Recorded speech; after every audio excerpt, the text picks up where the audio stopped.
Hello, Matthews, Gatos here. So in this lesson here, we're going to look at applications of max-mins, and this will be part 1. So in these questions here, you're going to be given a word problem, and you're typically going to have 2 equations.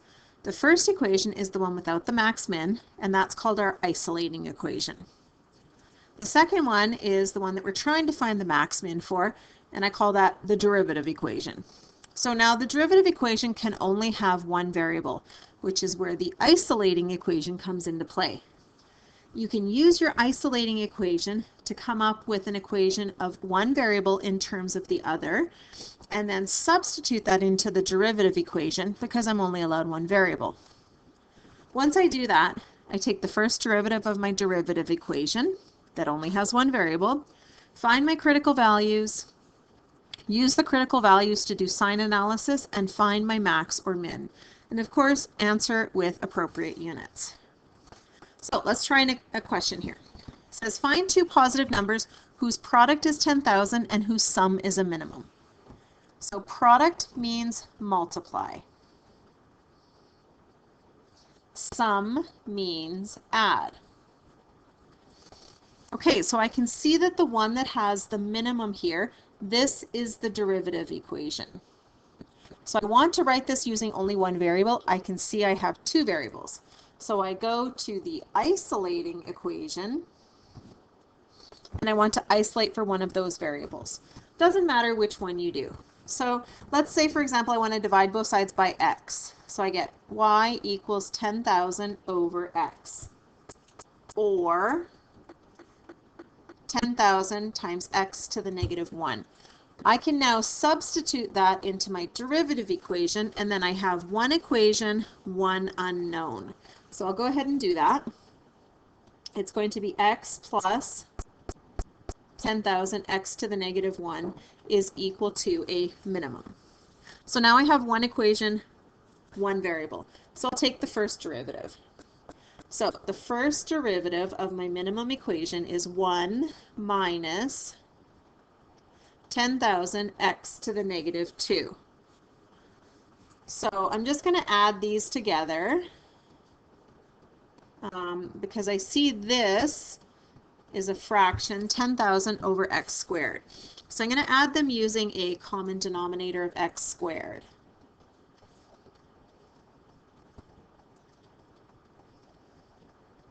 So I get x squared minus 10,000 is equal all over x squared. So I'll factor that, difference of squares,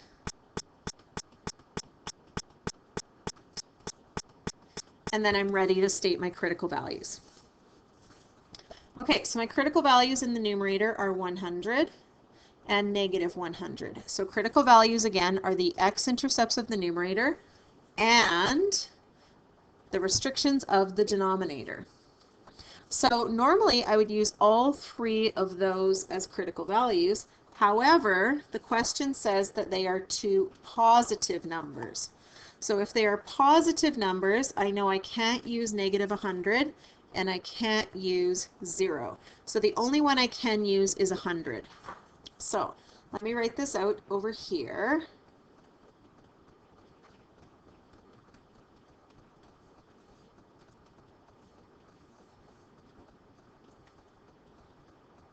So I'm only using 100, and I'm going to use sign analysis to figure out if it is, in fact, a minimum. So x minus 100 is 0 right here. So to the left it's negative, to the right it's positive. Okay, the next factor, x plus 100, now we're only going to 0. Okay, so we're only going to 0 because it's a positive number. So not including 0, but everything above. So if I have x plus 100, that's always going to be positive. Any number between 0 and 100 will make it positive. Any number beyond 100 will also make it positive.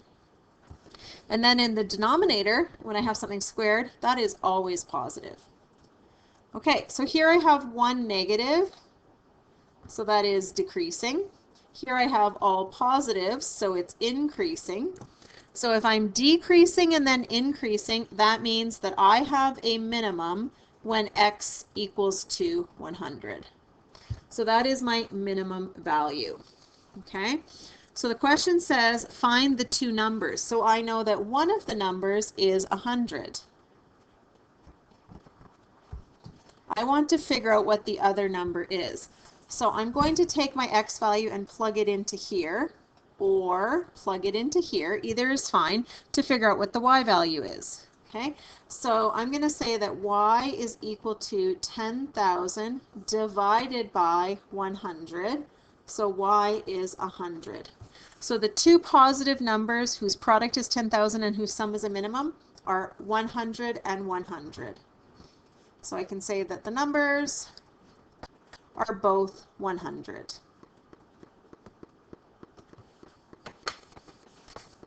Okay, let's try another one. So I have 2,700 centimeters squared of material available to build a box with a square base and an open top. In other words, it has no top.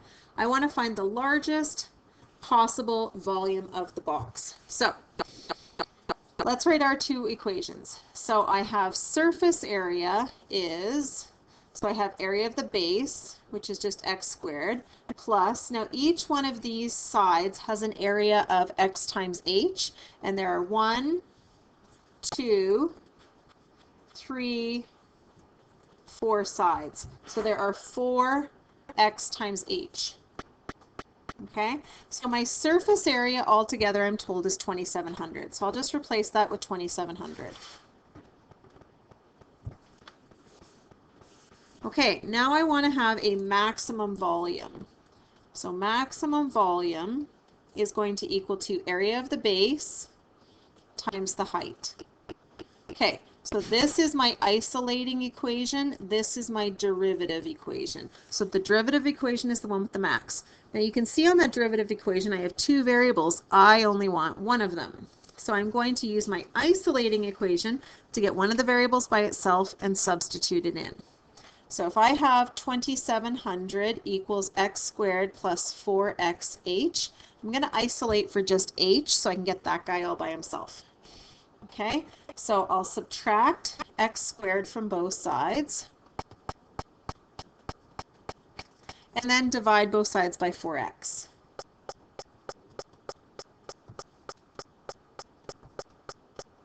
And that will be my expression for h. So I'm going to plug that expression for h in my derivative equation. So I have a maximum is equal to x squared multiplied by my new h, which is 2,700 minus x squared over 4x. Okay? So let's simplify this a little bit more. This is the same as 2,700 x squared over 4x minus x exponent 4 over 4x. So just distributing that in and separating the fractions. Now let's simplify this. 2,700 divided by 4 is 675, and x squared divided by x is just x, minus a quarter.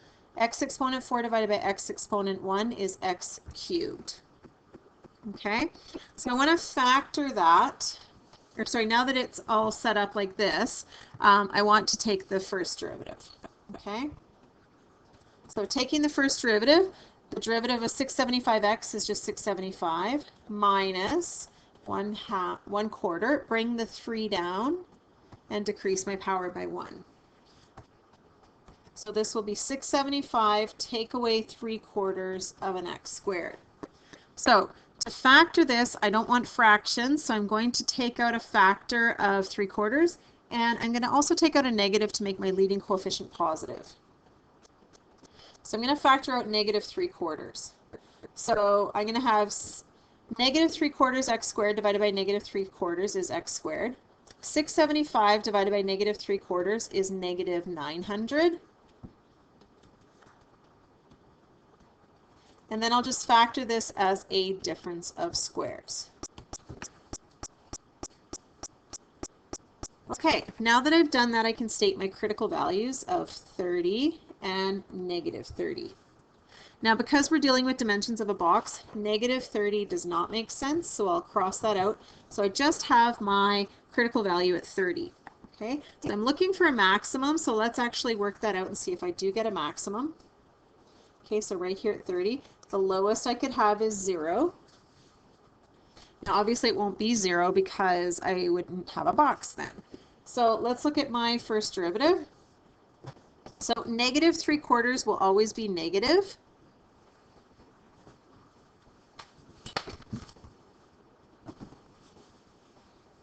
And then I'll look at x minus 30, that's 0 right here.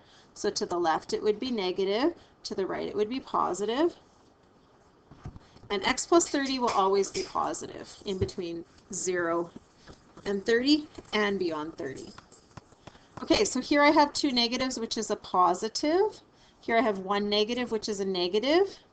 So if I'm increasing on the left side and decreasing on the right side, that means that this is actually where the maximum occurs. So I have a maximum at x equal to 30.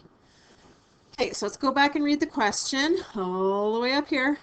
Find the largest possible, or sorry, find the largest possible volume of the box. Yes.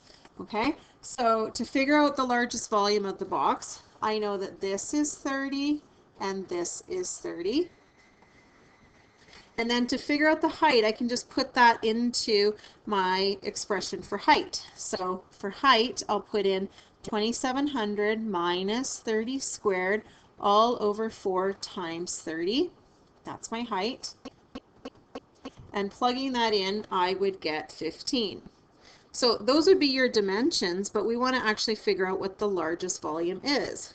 So the volume is going to equal to 30 times 30 times 15, which is 13,500, and my units are centimeters cubed.